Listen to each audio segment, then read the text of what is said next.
To introduce Paola Ureni. For many of you, she needs no introduction because she is the Casa.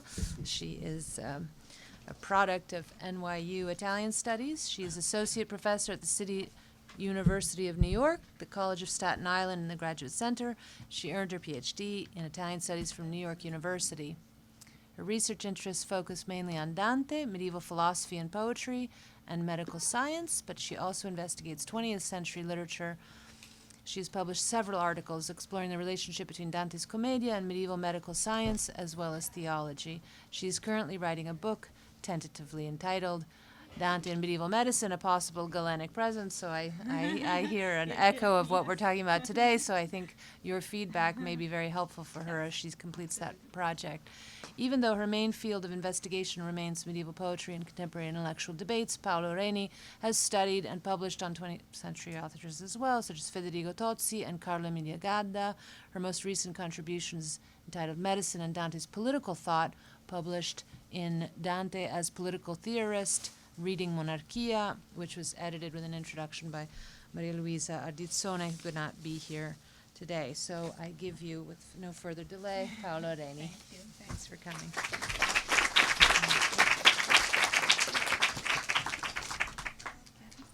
Thank you. Thank you very much for really this very kind introduction, and thank you all for coming, even with this weather and everything that we have to do, so I'm very happy. Thank you, Stefano Albertini, Professor Albertini, for hosting this event, of course, at the Casa Italiana. I am very happy and very emozionata to be here, as you can imagine. I want to thank Professor Maria Luisa Ardizzone, of course, whom I'm very sorry couldn't be here, but who's really been my guidance from an intellectual point of view, and not only since the very first day that I arrived here. So I will start now with this presentation about Galen and the possible relationship between Galenic medicine and Dante. The study of medical thought in Dante's work through a specifically Galenic lens reveals clusters of ideas that illuminate the poet's awareness of contemporary scientific debates and his multifaceted and continuous investigation on human nature and its relation to the rest of creation. Più vicino? Sì. Aspetta, mi sposto allora questo. Per la registrazione. Sì. Ok. Yes.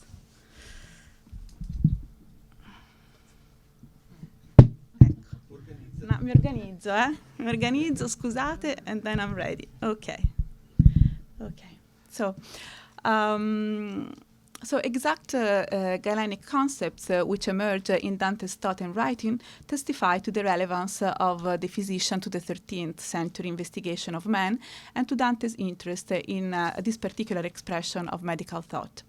Furthermore, I hope to show how medical and specifically Galenic tenets not only enrich the poet's syncretic order of cultural references, but respond to the needs of his poetics.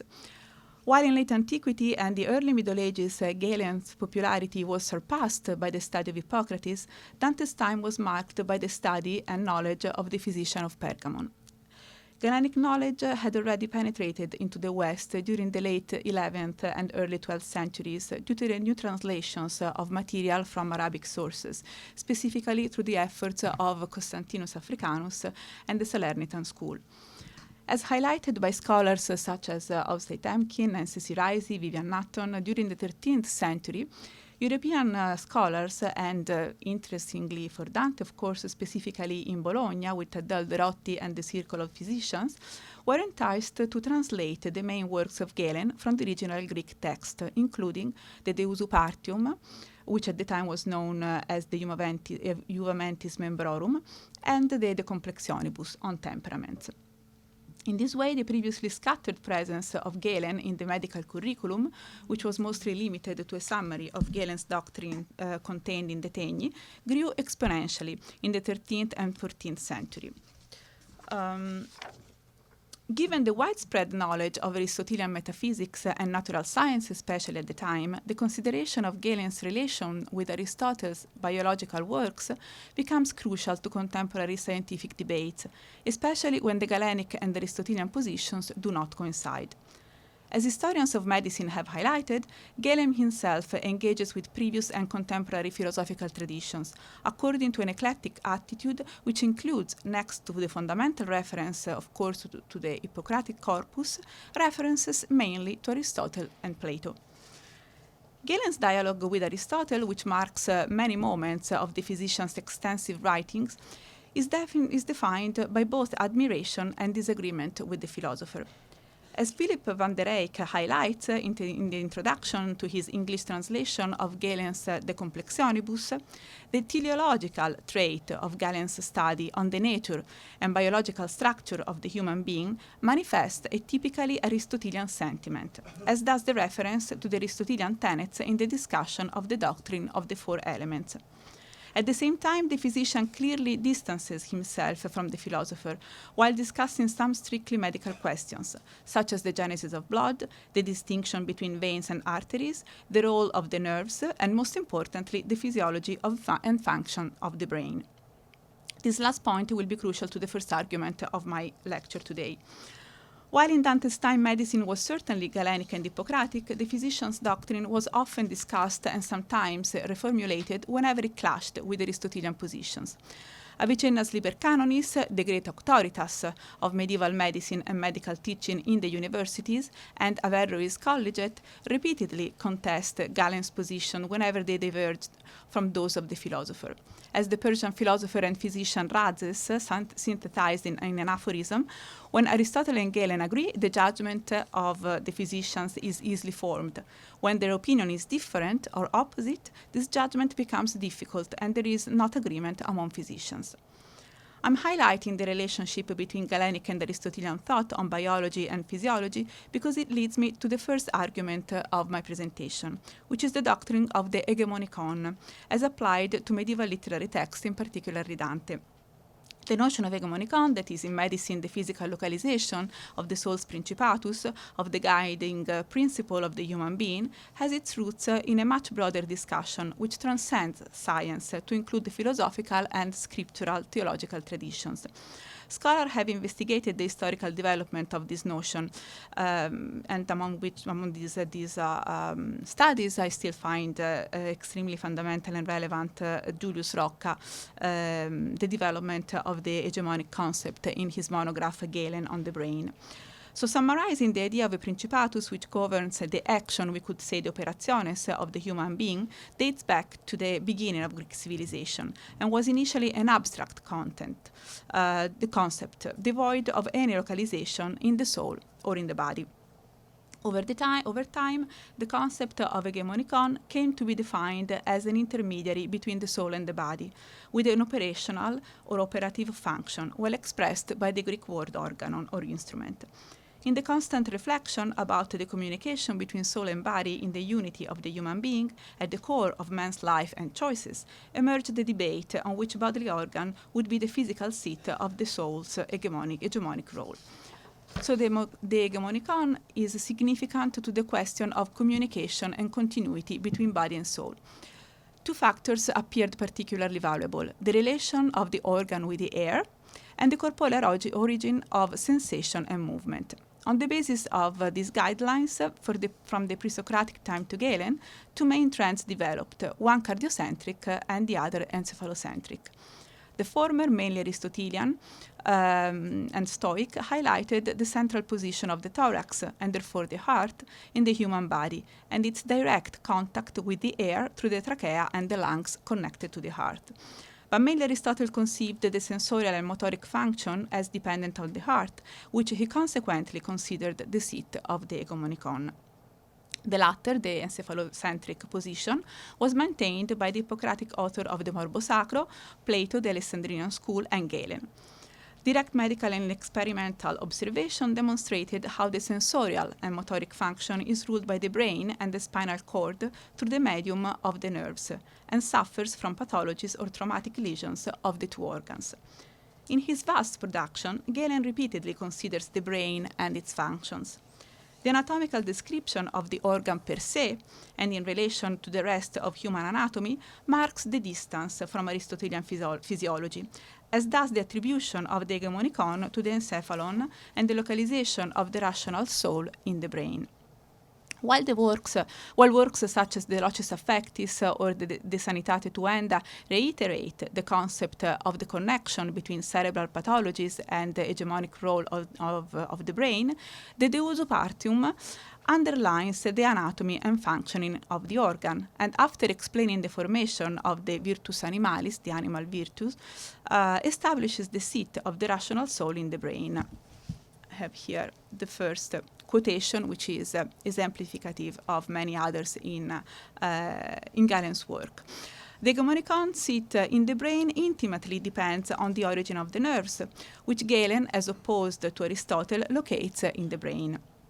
In the De Placitis, the physician summarizes all the different philosophical positions on the soul. He then expresses agreement with the Platonic tripartition of the soul in rational, spirited, and desiderative, and concludes by reinstating the identity of the Principatus Animae with the origin of the nerves, that is, the brain.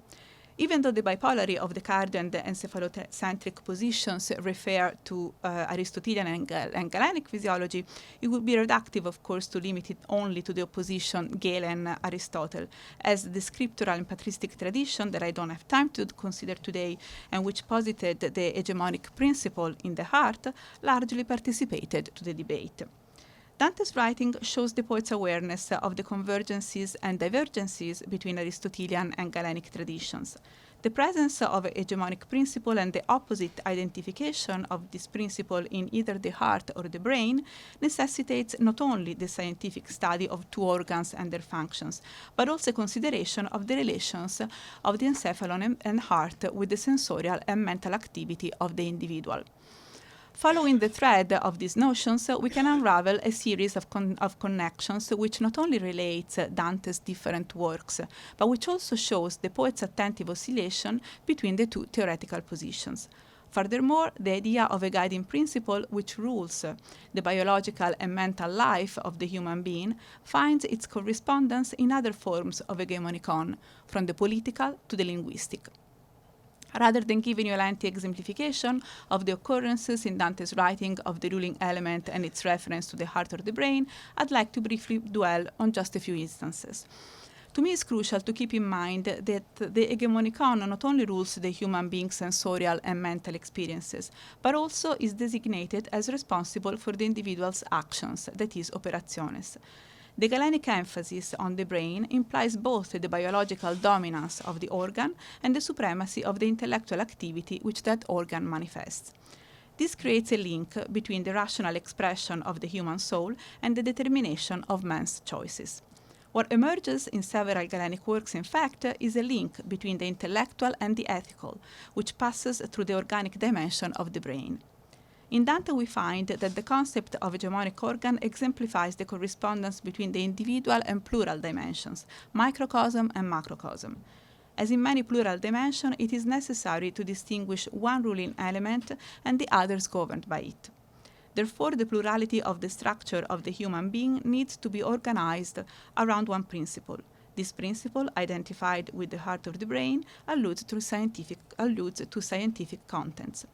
The sensitive and rational activity are regulated by the interaction with the hegemonic organs, through the communicative function of the vital and animal spirits, the spiritus vitalis, which is seated in the heart, and medical tradition maintained responsible for bringing life to the whole body, and the virtus animalis, seated instead in the brain, responsible to give movement and sensory activity to the whole persona, to the whole human being. I'm not saying that the intellective part of the human soul is conceived by Dante, of course, to be subordinated to bodily dimension, but rather that some moments of his writing show an influence of the body on the soul. Term that for Dante, soul, and his time, does not indicate exclusively the intellect, but a spectrum of meanings inclusive of the sensitive faculty of imagination and memory. While the consideration of sensorial, rational, and memorial faculties in Dante indicates the poet's awareness of the role of the brain, at the same time, the centrality of the heart and the virtus vitalis, which has its seat in the heart, defines significant moments of Dante's writing, clearly exemplified through the Vita Nuova and the Rime. I'm not going to all through the old passages related to the physiology of the heart, but I will briefly dwell on the canzone, on some parts of the canzone E mi incresce messi duramente. This canzone parallels the so-called Cavalcantian poems of painful love in the Vita Nuova, but according to a different perspective. According to scholars such as Giuseppe Marrani, this canzone indicates an alternative or parallel path to the libello, one that Dante did not build upon as he did build upon the poetics of the Vita Nuova. In the Vita Nuova, the relevant function of the heart coexists with the declared supremacy of reason, according to a dialectic between passion and intellect, which, in the primacy of the latter, defines the poetry of Loda and the continuity with Dante's successive writings, such as the Convivio, as the work of Maria Luisa Ardizzone has illuminated, both with the Paradigma Intellettuale, un'invenzio degli anni fiorentini, and readings as the angels read Speculation and Politics in Dante's Banquet. E mi incresce messi duramente seems instead to deny the supremacy of the intellect over the passions in the life of the subject. The spiritus vitalis, whose seat is in the heart, is defined at line 67 as maggiore, the greater, I think is the translation here, precisely because of the dominant role of the vital virtue on the animal and natural powers, and is responsible for the phenomenology of suffering described through the poem. According to medieval medicine, and in some other moments of Dante's poetry, from the Vita Nuova to a poem such as Così nel mio parlar voglio essere aspro, the vital spirit recalled by the heart because of a suffered emotion shrinks there and abandons the other part of the body. That loss can lead to a syncopal state, or in more extreme cases, death. In the fifth stanza, in fact, the Passion Nuova, the emotion caused in Dante by the birth of the lady of his heart, generates the strong trembling of the vital spirit. According to Avicenna's Liber Canonis, emotions like fear provoke a trembling which strongly alters the heart and the vital spirit. The virtus vitalis, inhibited by the trembling, is in these lines associated with the idea of death. This inhibition determines the fall per una luce che nel cor percosse. Precisely the localization of the sudden light, that is, the endogenous emotion which extinguishes the vital spirit in the heart, identifies the cause of the fall with the syncope rather than the epileptic crisis, as proposed by some scholars, among them Giunta.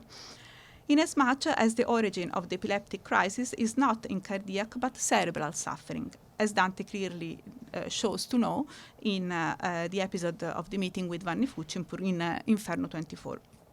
The centrality of the heart, here in this canzone, reflects the supremacy of passion not controlled by reason, which necessarily leads to a hopeless outcome. At lines 1921, which you don't have here on the PowerPoint, but that I'm referring briefly to, the poet already states the loss of his mental powers and his defeat. Across the canzone, a continuous dialectic movement involves the sensorial dimension of the spirits, the mind as both intellective and sensitive faculty. In this sense, the presence of both heart and mind mirrors the scientific discussion, which overcomes the absolute centrality of the heart and considers a mental space which Galen identified with the brain, to be seat of sensitive and intellective faculties of the soul. The presence of the word mente does not mean per se, of course, a correspondence with the Galenic hegemonicon. Nonetheless, line 44 expresses, the last one on the screen, expresses with mente the seat of the image of the lady formed, remembered, and transformed in thought. And the word mente is accompanied by the locative adverb su, up, a special indicator that the mind and its faculties are higher up in the human being, where the head is, and not in the center, where the heart is. Without attributing to the Dantean text a pervasive medical reading nor an explicit reference to the doctrine of the hegemonicon, I find scientific thought consistent with the canzone. Even for Galen, although the intellect in the brain is the ruling principle of the individual, the loss of the virtus vitalis can damage and inhibit all human faculties, including the rational ones. As the supremacy of the mind is said to be lost to passion in the text of the canzone, the poetic outcome cannot follow the same evolution indicated by the Vita Nuova. Moving now to a very brief exemplification of direct presence of the lemma cervello in Dante, I'd like to recall this passage from the Convivio, where Dante defines the mind and discusses both the body's and the mind's possible failures. We read that lo nostro intelletto is the nobile parte dell'anima nostra, and con uno vocabulo mente si può chiamare. Right after, Dante establishes the direct relation between sanità of the brain and of the mind. The human mind, I'm not reading the passage, the human mind can lose its sanity because of an innate defect or because of an alteration of the brain. Alteration in medieval philosophical language means the transformation of one condition into another because of a change in one of the constitutive elements of the original condition. Medically speaking, alteration marks the loss of bodily balance, which guaranteed its health. To paraphrase, an alteration of the brain's balance necessarily leads to the mind's insanity. While the commentaries to this passage rightly highlighted the Thomistic reference, I believe that here Dante goes beyond the more generic allusion to a corporeal impediment which Thomas Aquinas proposed in his work, and instead clearly pinpoints in the brain the seat of the physiological defect responsible for mental alteration. The use of the word cervello marks the alignment with the precise medical Galenic notions about sense perception, judgment, memory, and more importantly, reasoning. One of the most well-known occurrences of the lemma cervello in the Commedia is line 129 of Inferno 32, Lauve il cervel s'aggiugne con la nuca, which indicates the part of the Archbishop Ruggeri's head that is chewed by Ugolino. This line demonstrates Dante's scientific awareness of the communication between the brain and the rest of the body through the nerves. As Bruno Nardi and more recently Vittorio Bartoli have shown, S'aggiugne highlights the link between the encephalon and the nervous system, foundational to Galen's belief in the cerebral origin of movement and thought. Of the numerous instances throughout the Commedia where the terms cervello, capo, or testa even mark the seat of the mental powers in the epistemological ether of the pilgrim, I'll briefly show you just these two. The first one, in the first passage, in the Antepurgatorio, the soul of Corrado Malaspina wishes that his family could soon reinforce, with better arguments than people's talk, Dante's favorable opinion of them. The link between opinione and nel mezzo della testa, in the middle of the head, is very precise in pinpointing the vis extimativa, the judgment, in the middle ventricle of the brain, as both Galenic science and the later doctrine of the internal senses established. The second example shows very clearly the simultaneous presence of Aristotelian and medical traditions about the mind. Dante is assuring Beatrice that her words will stay in his memory. The image of the wax with the figura imprinted on it is clearly Aristotelian, as the philosopher uses it to illustrate the process of knowledge formation, which starts with sense perception and proceeds to the formation of the image and its retention into memory. Francesco Dabuti recalls Aristotle's sentence about this, but distinguishes Dante from the philosopher, that's okay, through the choice of the word cervello, since the brain is the seat of the apprensiva, retentiva, and immaginativa faculties. The Thomistic perspective that I recalled a couple of minutes ago represents a tradition of thought which acknowledges the impact of a physical impediment on the operaciones of the individual, but clearly denies, I have a brief excerpt here, any physical seat to the intellective power or to the voluntas. For the present of the voluntas also, I chose this quotation. Galen's insistence upon the relation between rationality and the organ of the brain reflects on the notion of voluntas as well, and therefore naturally on the ethical choices. The medical approach, in its attention to the biological level, intervenes on the very abstract notion of will, which was intended as entirely separated from the corporeal, and creates questions about possible influences of the body on the intellectual and voluntary human activity. In this sense, I'd like now to briefly speak about the Galenic root on medieval medical interaction with ethics and about its possible manifestation in Dante. So the relation between medicine and ethics rests upon a parallel between ethical and corporeal balance. The Galenic emphasis on the brain as the seat of rationality becomes crucial to the investigation of the ethical condition, which defines the right choice as intellectual. Nonetheless, Galen refers the constant intertwining of corporeal and rational in ethical decision-making to the harmonious condition of the human being in its entirety. Here you see two quotations from medical text, the first one from Galen and the second one from Avicenna. Both of them maintain a correspondence between virtutes corporis and virtutes animi, where balance protects the human being from the excesses which negatively affect the soul's virtues. Both texts underline a link, in Avicenna's case even independence, between sanitas and ethical choices. Galen explicitly connects physical sanitas and ethical temperantia, where both guarantee the healthy condition of man inasmuch as they prevent voluptas, metus, tristitia, cupiditas, passions of the soul, excessive and therefore negative. Medicine relates these conditions to an altered balance of the body. In Galen's word, the term that you see there expressed by temperies expresses this balance, which ancient and medieval science established in the concept of complexio, that I need to briefly recall that it is the foundation of any medical discourse in the antiquity and the Middle Ages. Complexio pertains both to living and non-living beings, and thus creates a ready-made correspondence between mankind and the world. Mundus annus homus is written in the center of this representation, of this image. The complexio of any being present on earth results from the mixture of the four elements or of the four humors. Commixtio is the word mainly used in medical text. So of the four elements or of the four humors and their primary qualities. The inanimate bodies are constituted by the four elements, air, water, fire, and earth, while correspondingly the living bodies are constituted by the four humors, blood, phlegm, yellow and black bile. The primary qualities of the elements and the humors are hot, cold, and dry and humid. Following Galen, medieval physicians defines health as mixtura and mediocritas humorum, which ensures temperis and the qualitas, therefore balance, among the plurality of the humors and their qualities.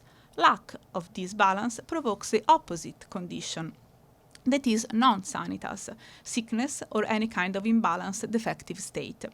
Galen argues, and medieval medicine follows him in this, that the perfectly balanced complexio is only an ideal and does not exist in reality, because the quality of the humors are constantly shifting and always tend toward one of the extremities. What does exist in reality is the complexio justitialis, a balance which is as perfect as possible, depending on and in relation to the specific case that is the complexio of each individual.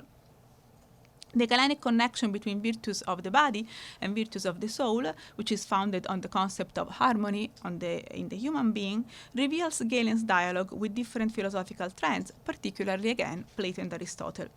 Historians of medicine like Philippe Delacy, Jacques Pigeot, Luis Garcia Ballester, to name a few, have more than once underlined the Galenic depth to the Platonic idea of the soul as divided in the three rationalis, concupiscibilis, and irascibilis anime that I just recalled before, and have stressed this aspect of Galen's conception of the soul as the major sign of his Platonism. Ballester, in his study Galen and Galenism, stresses the relation with the Platonic division and opposition of the soul into rational and irrational, and highlights how, for Galen, the passions of the soul originate from the non-obedience of the individual's irrational part to reason. Among the Galenic corpus, the scholar recalls two works in particular, the Cognoscendis curandisque animi morbis, therefore on the healing of the illness of the soul, and the Quad animi mores temperamenta sequantur, about the question if the virtues of the soul depend on the temperaments. The former treatise belongs to the so-called ethical works by Galen and emphasizes the excess as determining factor for the negativity of these passions. Excessive and irrational vehemence transforms into passion opposite to virtue an expression of the soul. The same text defines virtue as the perfect measure, where progressively the rational component of the soul acts on the opposite part, tempers it, and brings it back to virtue. And here I'm showing you this picture, which is not from any Galenic text, but from the Taquinum Sanitatis about ira and the negative and non-negative aspect of this emotion that the Taquino Sanitatis said could be neutralized and brought back to a non-negative condition by reasoning, by the correct use of philosophy. Interestingly, the Cognoscendis curandis qui animi morbis highlights the crucial role of intellectual activity in guiding the individual ethical life. It deals with the achievement of intellectual satisfaction and perfection through the overcoming of passions, such as cupiditas, which impede the rational activity of the human soul. Until more recent studies by Vivian Natton and Andrea Tabarroni, this text had also been identified as the source of a Galenic quotation in Monarchia 1:13:6, where Dante states how the learning process is made more difficult by pre-existent false opinion.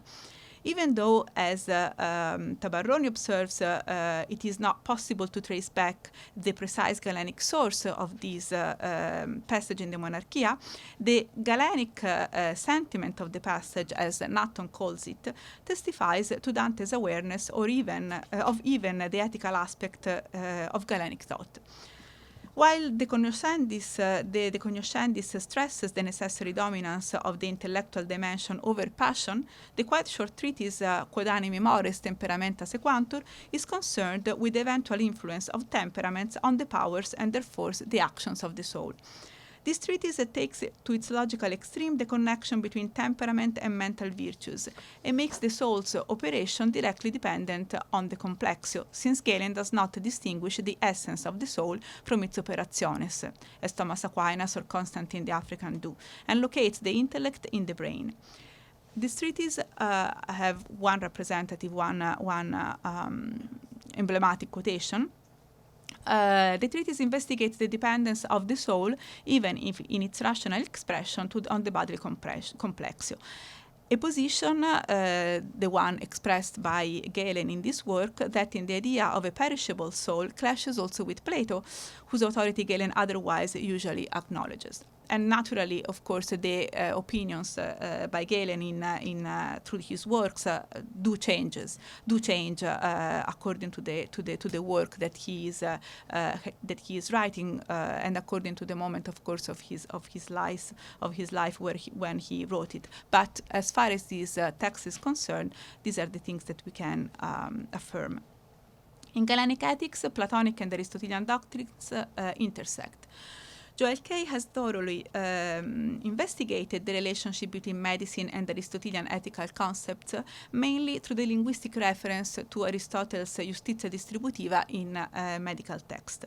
What interests me is the fact, actually, that the interaction between physical and psychological levels fuses together the quaternary structure of the temperamental harmony with the action of reason upon the irrational or excessive desire, in a search for a measure of the excesses, which leads us to consider the possible parallelism with the Aristotelian concept of ethical medium, the intermediate point between two excesses.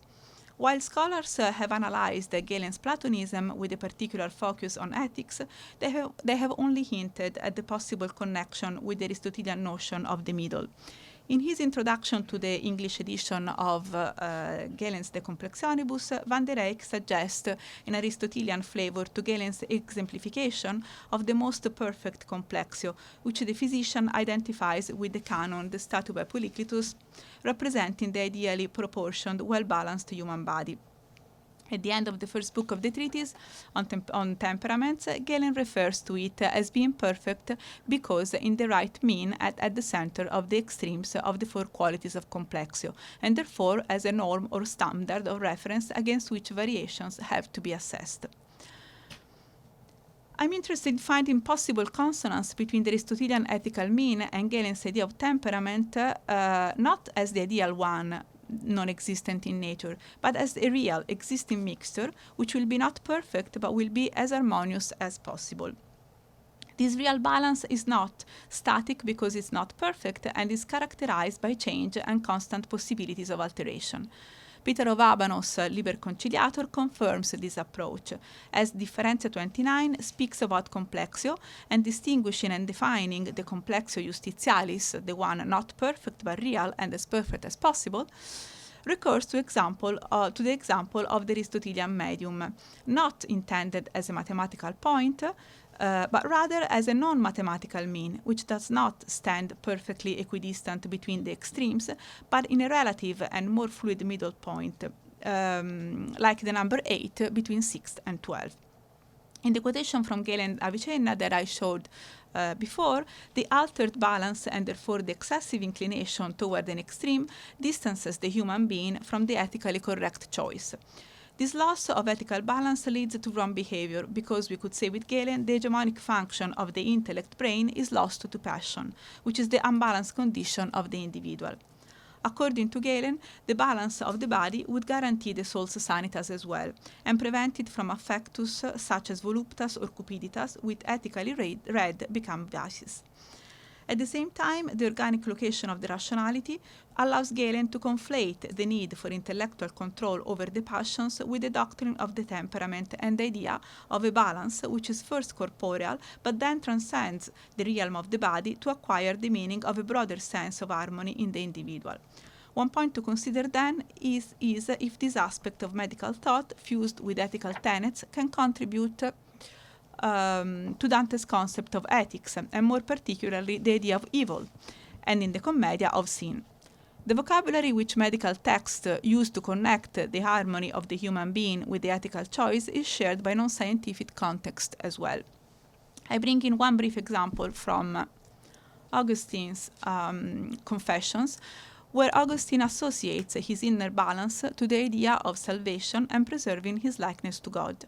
So through a technical terminology in a non-technical context, Augustine realizes harmony, inner peace, the medium, and the departing from evil in the preservation of the similitudo Dei. This intersection of different discourses, theological, ethical, and possibly scientific terminology, encourages attention to the medical aspect of the definition of sin. In the corporeal dimension of the Inferno, with particular reference to incontinence, sinners gave in to excessive desires over rational control. And of course, in reference to the Aristotelian ethical mezzo and its relevance to Dante's writing, with particular reference to the reading of sin of incontinence in Inferno and Purgatorio, and the analysis of the Dolcerime from the point of view of the influence of the Aristotelian ethics, I refer to the fundamental study by Teodolinda Barolini, Aristotle's Mezzo, Courtly Misura, and Dante's Canzone Le Dolcerime.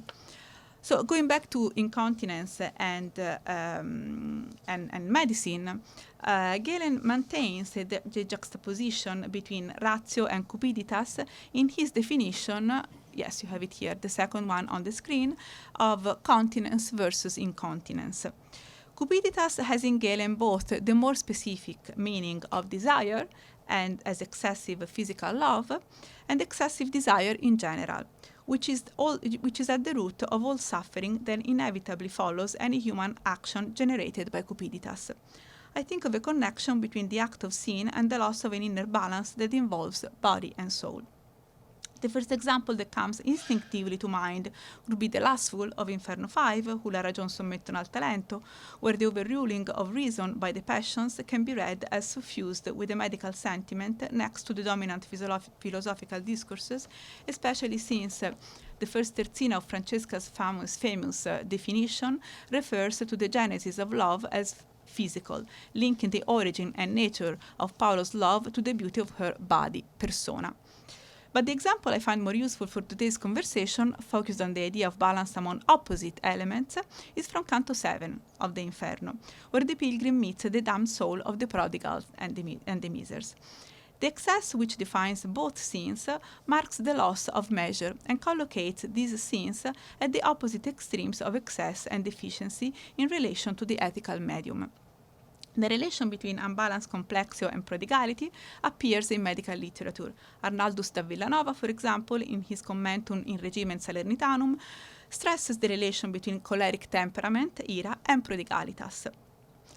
In Inferno 7, the movement of the prodigals and the misers is that of the opposites. They clash, exchange insults, and then move away from each other over and over again.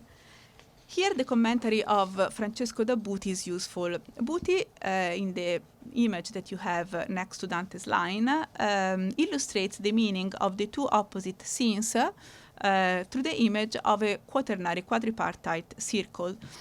The center of the circle is said to represent the ethical medium, that is virtue. Both groups of sinners distance themselves from it.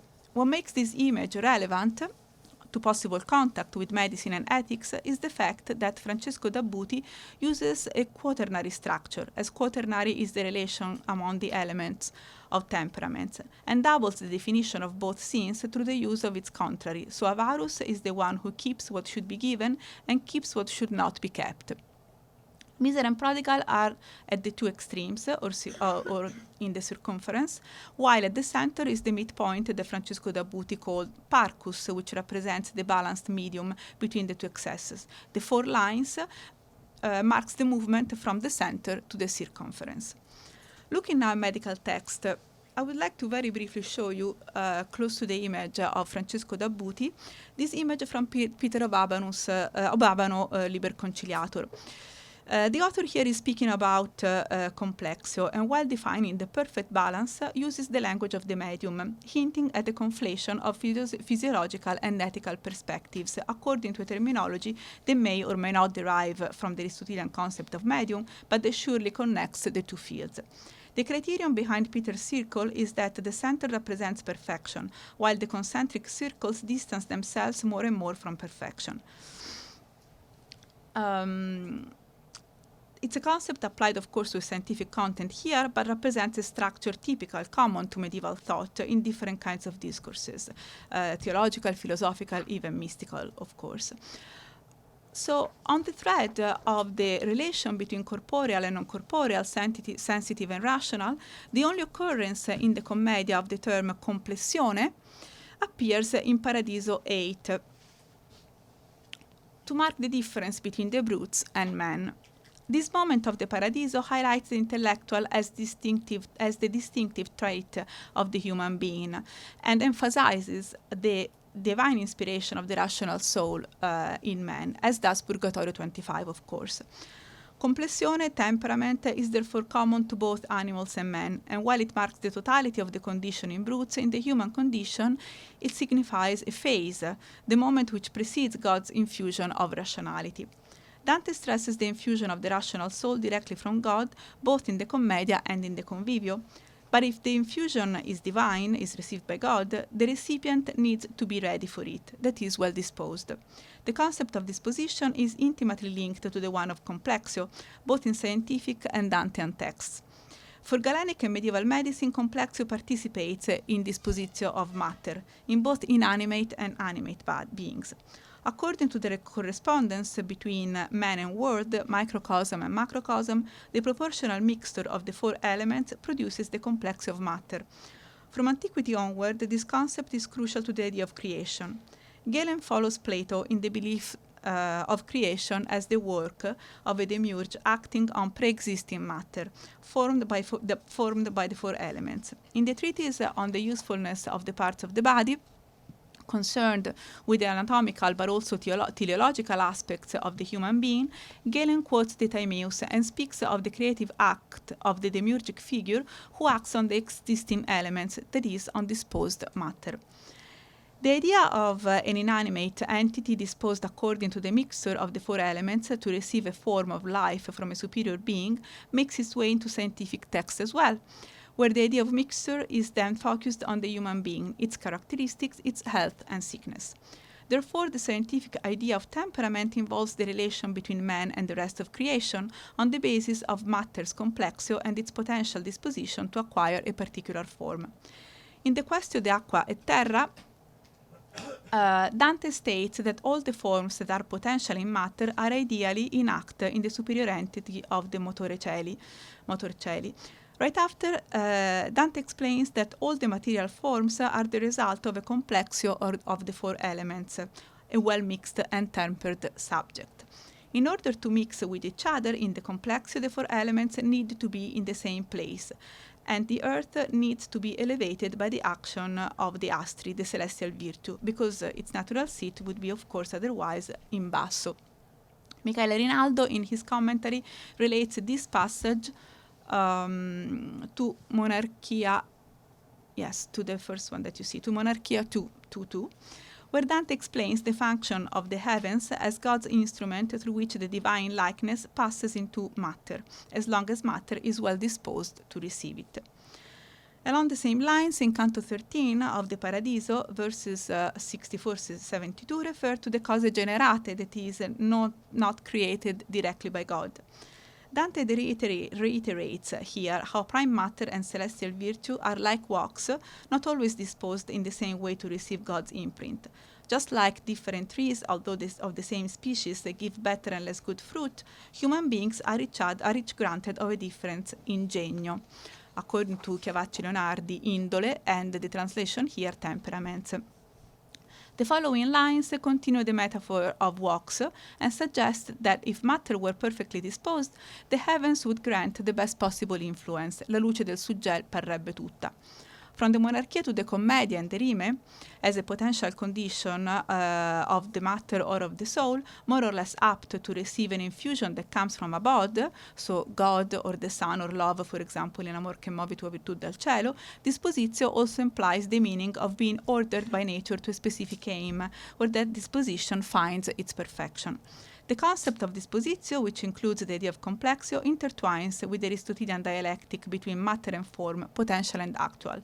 Avicenna, in his Liber Canonis, summarizes the difference between dispositio and potentia from a medical point of view and explains how dispositio includes the idea of inclination towards one of the opposite qualities and the resulting condition which is disposed to sadness or joy or fear or anger, while potentia does not and considers all the opposite qualities and consequent passions equally. In the fourth book of the Convivio, Dante's commentary on Le Dolci Rime makes clear what is implied in the poem, that is, the relation between complex and dispositio. In terms of creation, a good disposition is crucial to the human soul, as its sensitive stage, so that it can well be prepared in order to receive the infusion of the possible intellect by God. The sensitive soul can be more or less pure depending on the dispositio of the generator, prepared by the complexio, and the dispositio of the heavens. Complexio participates in the soul's more or less pure dispositions, which influences the infusion of the intellectual virtue. According to the same principle, the dispositio of the soul determines the infusion of the divine seed of nobility, which cannot be granted by God in the ill-disposed soul. And you can see it both in the prose here, in the prose of the Convivio on the commentary, and in lines 116, 120 of Le Dolci Rime, with which I'd like to, with this quotation, I'd like to conclude. Because you see in the first quotation highlighted the disposition, the necessary perfect disposition of the soul in the persona, therefore also in the body, and the fact that the seed of happiness is instilled by God in the soul that's properly disposed. But also because Le Dolci Rime, of course, as it is known, is also the place where Dante defines exactly the virtù, the root of virtù, as according to the Aristotelian idea of the medium, the abito eligente lo qual dimora nel mezzo solamente, chosen habit which occupies the mean alone, which brings us full circle back to the relations between ethical and medical balance. Thank you.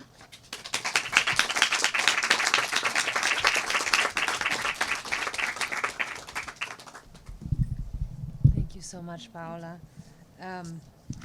It's such an interesting topic, and I think it has it touches everybody. I mean, the big questions such as the relationship between body and soul, whether all moral questions can be reduced to a question of illness, the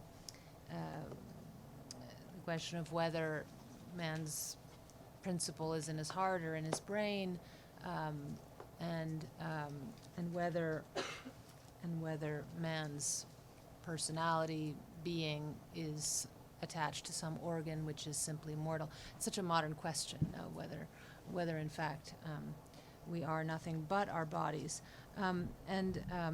Since I have students from my class here, I was wondering whether you could show how what you know about Galen and about the different medical traditions, Hippocrates and Aristotle and Plato and so forth. How could you go back, because you didn't, I'm sure it's somewhere in your book, but about the embryological moment in Paradiso 20. In Purgatorio 25. Purgatorio 25, yeah, about how the brain has to be articulated and how that shows what? Does that show that he's Galenic or Aristotelian, or how that works? Yeah, Thanks. thank you so much. Yes, of course, I thank you, because it would have been a good idea, of course, to include the Purgatorio 25 in this talk for many reasons. First of all, because of course is the canto where there's the most evident presence of medicine, the large long embryological discussion by Statius on the formation and the generation of the human embryo. So just to, and of course there are many important concepts to be discussed there. To start from your question about the cerebro, which it's very important to me as well. So it's the first thing that I would like to say is that for me it's very interesting the moment when this allusion to this physical organ of the brain comes up in Purgatorio 25, because if the first part of the generation of the embryo, so the development of the anima sensitiva and then of the anima vegetativa and then sensitiva, is of course more naturally close to biological or medical issues, then when Dante tackles the question of the infusion of the rational soul in the last part of the embryological talk by Statius, you would not expect anything that corporeal, because at that point Dante makes very clear in Purgatorio 25 through the words of Statius that also is not anymore a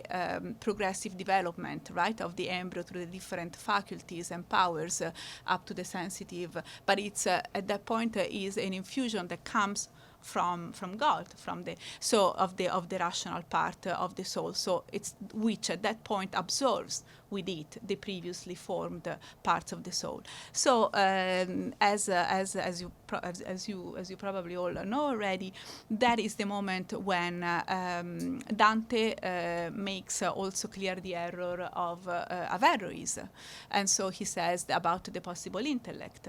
So Statius tells Dante, apri alla verità che viene il petto, and he says that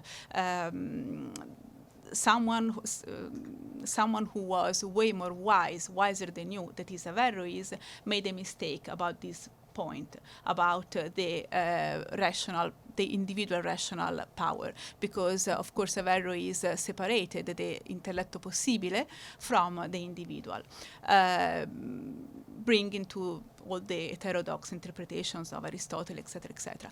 So Dante makes the point straight here to the fact that, of course, the rational soul is individual, the individuality of the rational soul cannot be renounced, and is directly infused by God in the individual soul. But in precising this, he says that this divine infusion can happen only when the articular del cerebro è perfetto. So only when the formation of the brain is brought to its completion, is perfected. And this is a typically Galenic trait as well, because it's, first of all, because it's Galen who maintained the fact that in the embryological process, the formation of the brain happens only later, because he says that, he explains that the organ is not necessary for the first part of the development of the embryo. And while Aristotle instead said that the brain was formed much earlier. And then another trace, which is more of a lexical trace, possible lexical trace of a Galenic presence in this line, is that Dante really chooses the adjective perfetto right, to express the completion of the formation of the brain, which is the Italian direct translation of perfectus, which most of the Latin translations of the Deus Partium use to translate the Greek akribos or similar, which is the semantic area used by Galen to talk about the perfect development of the brain. So it's also a linguistic trace, which beside the actual scientific concept, which is of course the most important, testifies of the Galenic presence in this moment. So surely Dante is saying that beside being, notwithstanding being divine, the infusion of the rational soul cannot happen unless the body is ready to receive it, which is when the brain is formed. So now it's one of the most important examples of the presence of Galen in the Commedia. Yes, for sure. Thank you. One more question. Yes. And where did Dante get his Galen from? What is the yes. immediate source? Okay, Yeah. so of course this is debatable, but one of the most interesting thing to me was what I was just hinting at the beginning of my talk, which is the importance of Galen in centers such as Bologna. Right? So we know through the documentations that scholars such as such as Nancy Siraisi, for example, but not only Nancy Siraisi, have proven, Vivian Natton, for example. We know that Bologna, and my friend here is an expert of Bologna medicine. So we know that Bologna was a very important center for the development of scientific, in particular the medical discussion. What is interesting to me, and thinking about Dante in particular, is the fact that really in this moment of the second half of the 1200s, of the 13th century, there is a sort of a renewed interest, a sort of a rediscovery of Galen. So Galenic medicine was known already, especially starting from a couple of centuries before Dante's time. Before that, since you asked me about Hippocrates, etc., before that, as I mentioned, Galenic Galen was less known than Hippocrates. But in the centuries before Dante, there was an intensification of studies and translations of the Galenic corpus. These manifested itself very much in the university circles through all Europe, and especially so also Paris, Montpellier, but very much in Bologna, of course, because of the presence, as it is known, of Alderotti and the circles of the physicians. So we have a knowledge of new translations directly from the original Greek, actually, by Galen, happened at the time. We have also knowledge of changes in the curriculum studiorum of Bologna, or in the other curricula studiorum of the other universities, which again testify of the presence of many Galenic texts. There are, I'm sorry, I don't have them with me here, but there are documentations of lists of all the books that would constitute basically the ether of the formation, the curriculum, every year, also yearly. So, yeah. These were manuscripts that were copied. Yes, yes, yes, yes. Copied and distributed. Yes. Also, yes, yes. From Bologna to Paris, etc.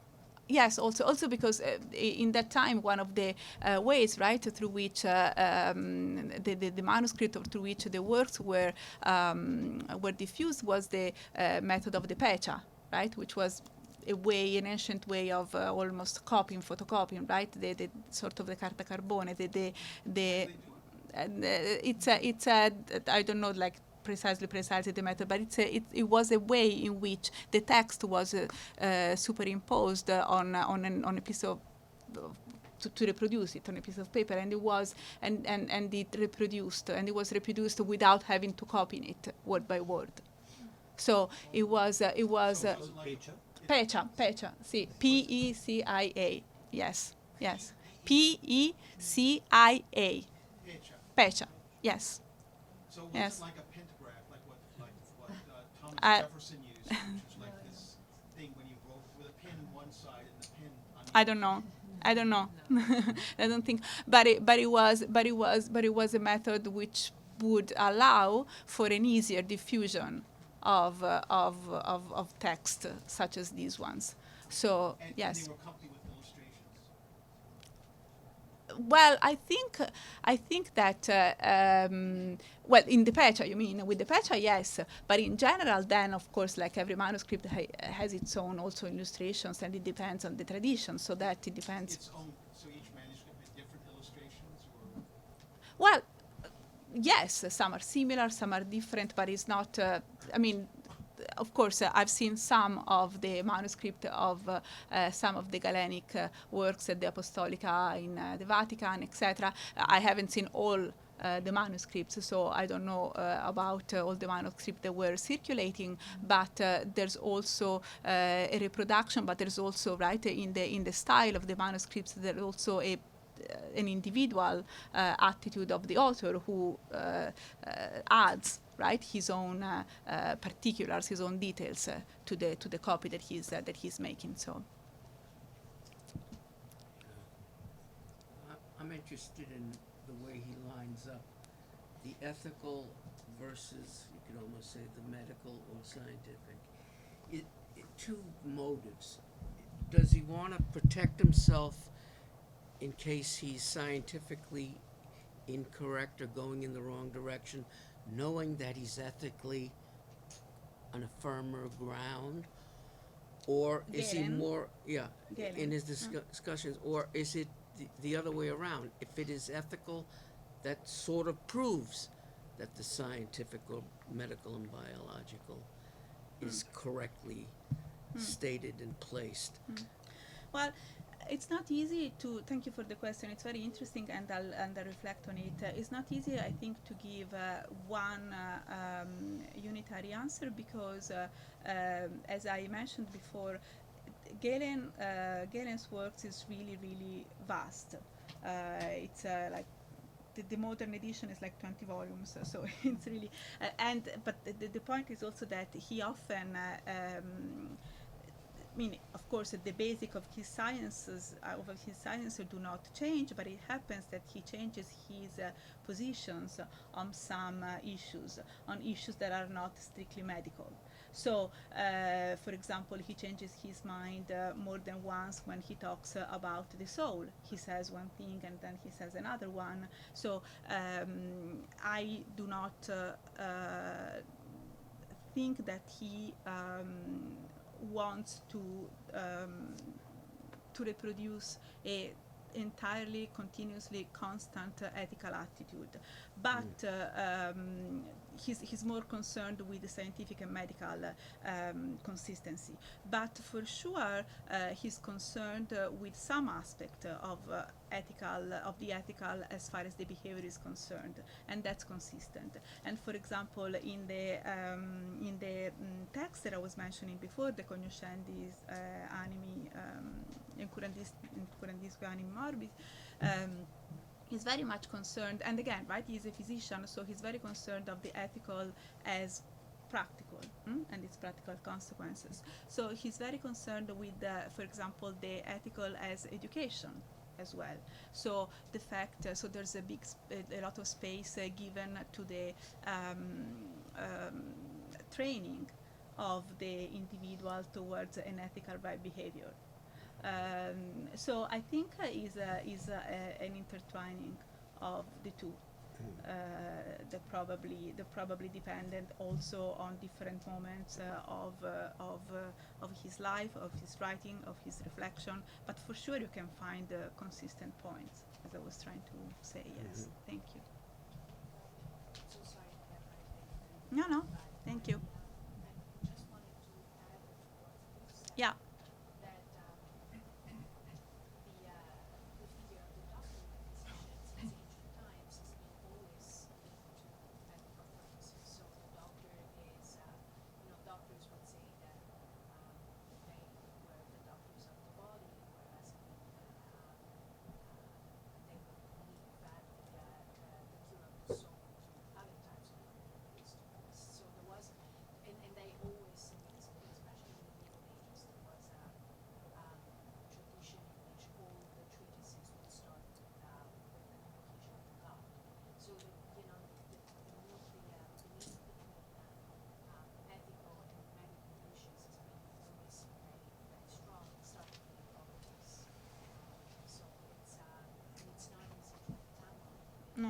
but yeah.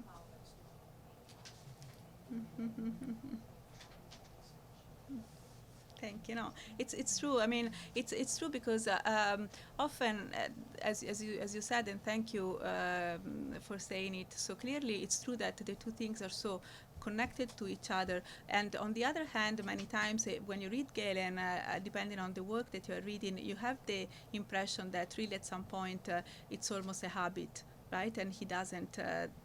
Sometimes he's concerned, as I was saying, in the question of the education, of the training, etc. Some other times, in the Quadari Memories, for example, at some point I think he even says something like, well, if the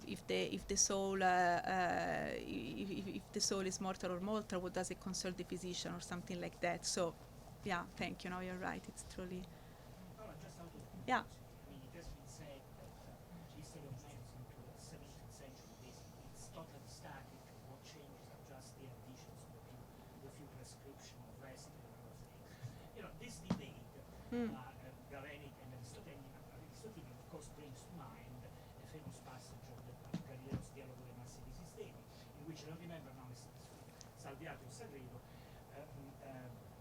tell of this visit to an anatomic cabinet with the Aristotelian, who is shown that the nervous termination go to the brain, not to the artery. Yeah.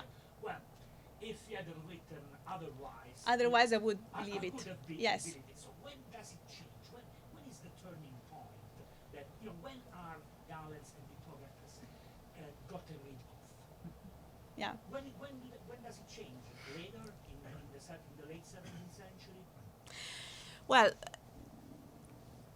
yes. I mean, probably it happens, of course, the following centuries, the 14th, 15th, 16th, 17th centuries brings a lot of change, right, to what medicine was before, especially in its relationship with the other sciences. I mean, in ancient and medieval times, on one hand, it's true, I think the medicine is still very much connected to other kind of discourses, and so it has to deal with it, right?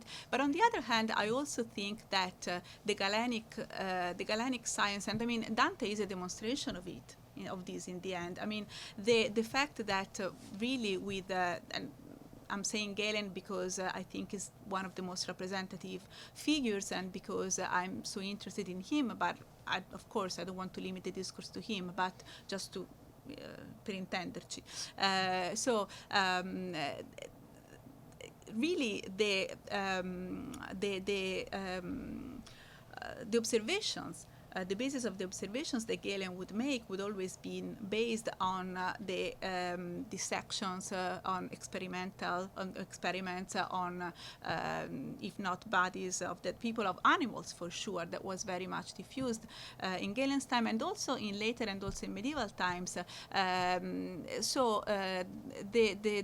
The direct observation has always been the basis of the scientific medical attitude, even in times where it had to take into consideration a certain kind of orthodoxy, which was imposed to the general intellectual debate. And here, I mean, we could talk about much more, because of course, talking about the 13th century, the second half of the 13th century, the whole debate, the proibizioni, etc., etc.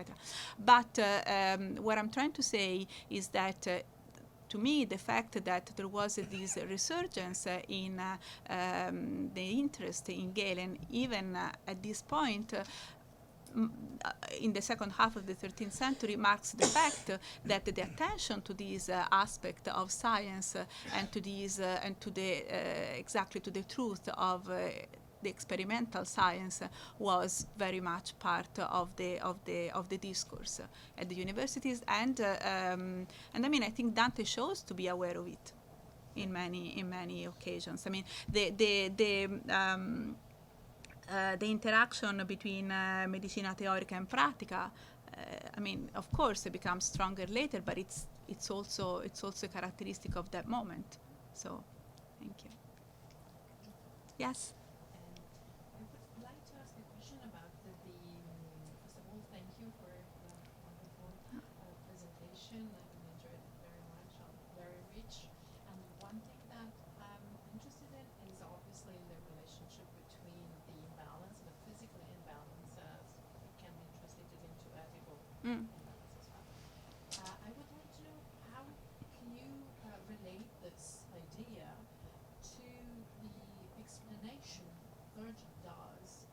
to the Divergence Yeah, yeah. exploration of the theory di anima, l'anima semplicetta che sa nulla, Mm. the origin of the following the wrong kind of love, and therefore developing probably passions and other items, seems to be the desire, or a wrong form of desire. So how would you connect that to the Galenic aspect? Yeah. That still is Yeah. interesting. Well, it's still no. Thank you so much, and of course these are things that I'm thinking about very much in these moments. So it's useful for me to reflect upon it together. Well, in a way the mechanism is always, the question always brings back to the reflection on the relationship between what is corporeal and non-corporeal, right? What I was trying to hint at also when I was talking about voluntas and the fact that can voluntas, voluntas was considered by a Thomistic, a certain tradition, as detached from the body, but this is the question. Like, I think that the medical point of view brings in a possibility, at least, for a different perspective, meaning that it seems to me that the medical and Galenic tradition sort of I don't want to say erase, but makes way more less strong, right? Less defined or absolute the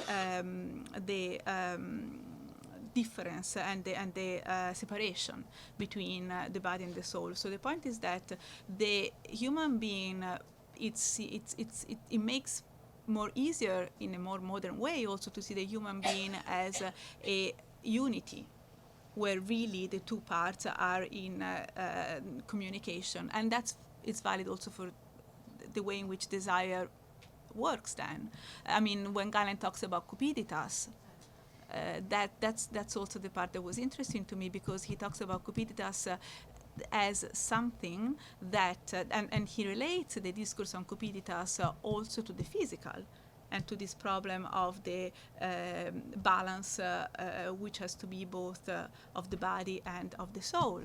So there is a reciprocal. Yes, there is a reciprocal influence of the two.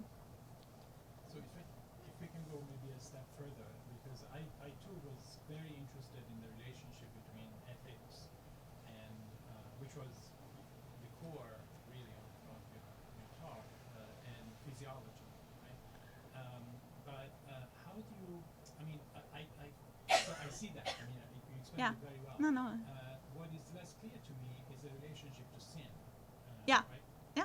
Because you mentioned it at some point. And Yes. and you can, Yes. But I don't In quite this sense, get it no. in In the this sense sense, that there is such a thing as free will. yeah, Right? exactly. But it's And that's the point. independent of Yeah, physiology. and that's the point, because, and that's the problem also with, no, I'm not saying that in Dante, I'm saying from the medical point of view. So from the medical point of view, free will risks to be impeded by the power of the physical dimension of the temperament, right? And for example, this is what happens if you, but I'm not saying that Galen says this, or at least he doesn't say it always in his works, right? But there are aspects of his work, especially when he talks about the importance of balance, where this, yes, is put into question. But what is interesting to me is actually, at least it seems to me, I mean, of course it can be debated and can be seen in different ways, but to me what is interesting is that on one hand there is the level of, and especially in the way in which I see the relationship between ethics and medicine. So on one hand, there is the level of the biological level, the level of the temperament, so the level which risks to bring towards determinism, right? Which was the danger. So yes, so yes. So then yes. So so the deterministic risk, let's call it like that.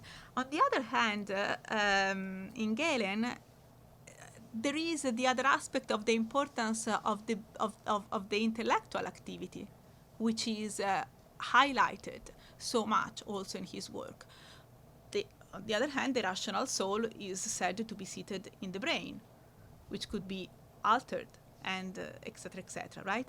But so what I'm trying to say is that both these aspects, the temperament and the intellectual, though, do conflate in and do concur to the question of the relationship with ethics. So if you follow only, right, and entirely to the extreme, the temperamental perspective, well, yes, that would be the consequence. But on the other hand, even if they are physically seated by Galen is not saying that the rational power is physical. It is in the brain, but I mean there are these aspects also of the functioning of the human being that are considered. Of course, always in the relationship with the body, yes, but. I was thinking even following Alessandro's question about, when do passions become seeds? I mean, I was thinking if Yeah. in the equation, I mean, I'm not an expert in romantic, but it like the concludes of St. Augustine Mhm. and St. Thomas Aquinas on Mhm. the other, I'm just referring to secondary sources Mm. by the new historian Mm. was in mind, who wrote recently a text that generations of beings. She talks about the different genealogy of emotions. So how do you think? I mean, I'm just asking. I mean, I don't want you to give me a different answer, but how do you think that square, with what you just said? I mean, Dante vis-a-vis and Well, I think, okay, I don't know if there's an equation actually, but what I think what is interesting to me right now in this relationship is the idea, for example, as far as the incontinence is concerned, is the idea of the excess, right? So the excess is the point.